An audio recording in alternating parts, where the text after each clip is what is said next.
Now, Congress's effort to count the Electoral College votes was thrown into chaos and violence after pro-Trump protesters stormed the Capitol.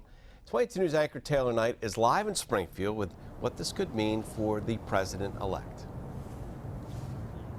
A lot of people are waking up this morning wondering how something like this could have happened. So right now I'm joined by political consultant Tony Signoli. Tony, when you saw this happening yesterday, what was your first thought? Shock that this could happen in the United States of America. Probably similar to what anyone else watching or anyone that might have been there would have thought. The nation's capital, one of the places we would assume to be one of the most secure in the world. Stunning to see that this could actually happen, that it was allowed to happen. Absolute shock. So you're familiar with the Capitol building. Yeah. Tell me what it would take to get in there like that and get that many people in there. Absolutely shocking. I mean, this was let them in, is almost the thought process that we're hearing now as to folks who are looking at and watching what happened on video or watching it live. That's a very secure area normally, Taylor, very much so. I mean, I've walked through there and I've been afraid to jaywalk thinking I'm going to get arrested, you know? You assume that there's cameras everywhere, and there are, and that there's a massive security force, and there is. There are 2,000 members of the Capitol Police. Where the heck were they yesterday? That'll be a question.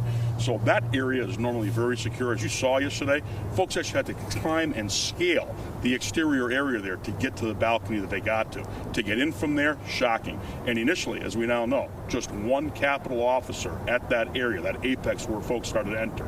Only one. How could that be possible? So a very secure area normally, and it's just shocking that this could have occurred, even been allowed, especially knowing that these folks were coming. They did know. So these people were there. They were upset about what was going on inside the Capitol building. Tell me about what lawmakers were doing yesterday. Sure. It was the Electoral College process. Time honored since day one of the United States of America. Normally a perfunctory performance, a perfunctory function of our government, of our republic, of our democracy.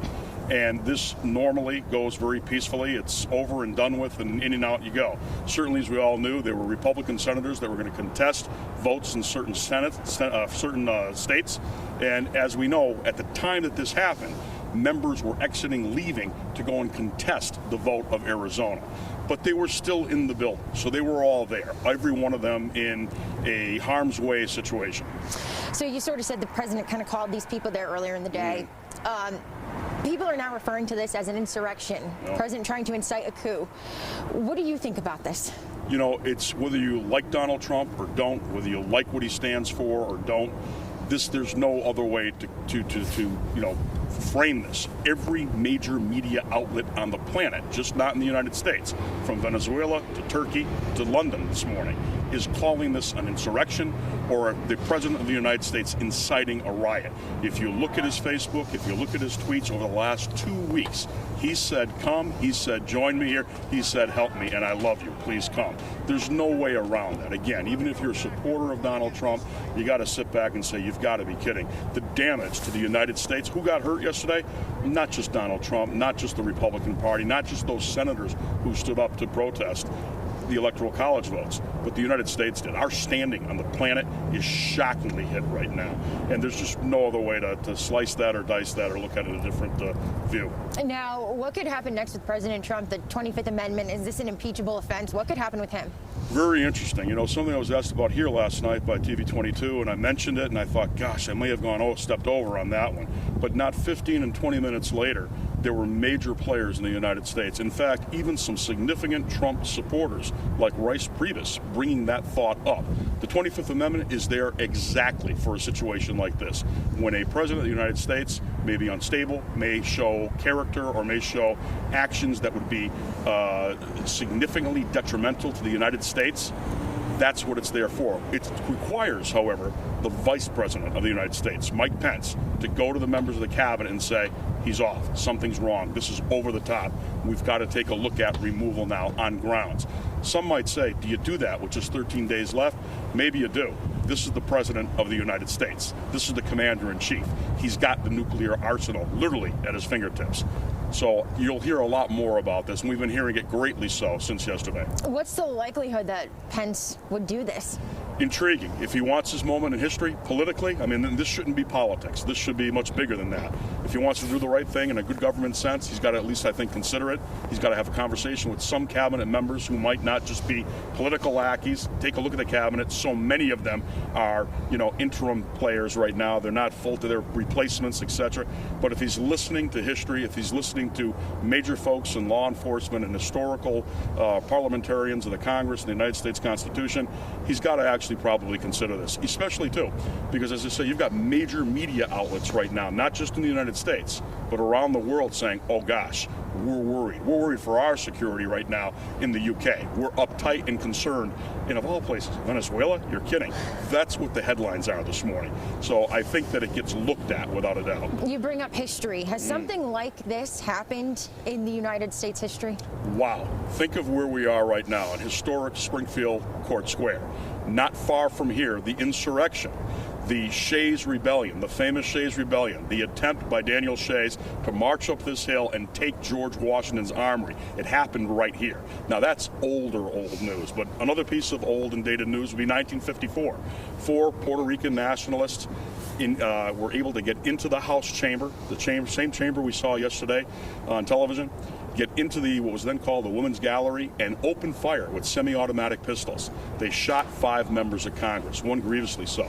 All 5 survived, but all 4 of those folks were sentenced to life in prison. Their sentences were commuted by President Carter in 1978 and again in 79 for all 4. But the long and the short of it is that's the last time that there was ever a breach of this nature. And in that case, no one knew they were coming. Yesterday, everyone knew they were coming. This wasn't Martha and George showing up from, Macon County or coming on in from Montana to protest government or have their voices heard peacefully. You take a look at the folks that were there. The photos, the video will speak for itself. These were to think that the Confederate flag marched down the middle of the Hall of Flags into the chambers yesterday. U.S. Grant would roll over in his grave and Lincoln's crying this morning.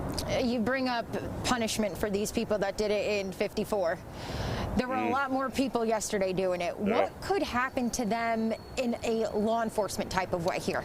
Every single one of them should be prosecuted for a variety of things. My gosh, you actually saw some of these folks taking parts of the Capitol out the door with them. So this certainly is trespass. This certainly is, endangerment. My gosh, this was literally putting the lives of members of Congress in danger.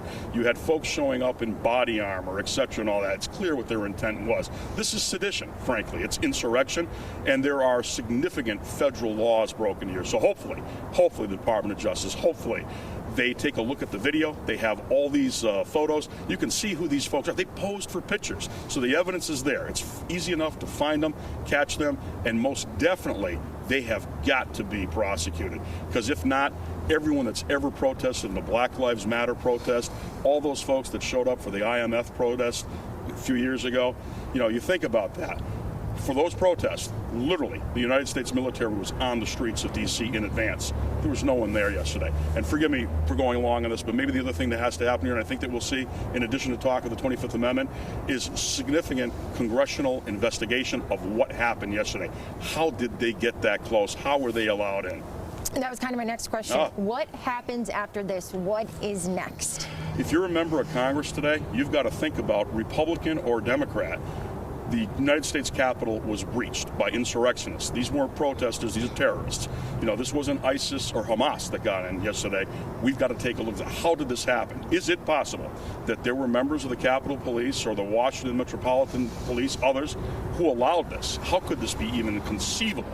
Someone's got to answer for this. Certainly the heads of law enforcement at the Capitol and in Washington. But I think that if you're a member of Congress, again, Republican or Democrat, you've got to say there needs to be a congressional investigation at a federal level, perhaps under the new president, under the new attorney general, taking a look at what exactly happened here. This is as egregious and terrifying as what happened in 1954 when shots were fired inside the Capitol. Thank you so much, Tony. We will be hearing from Tony more in the next half hour, but for now, I'm going to send it back to you guys in the studio, working for you in Springfield. Taylor Knight, 22 News.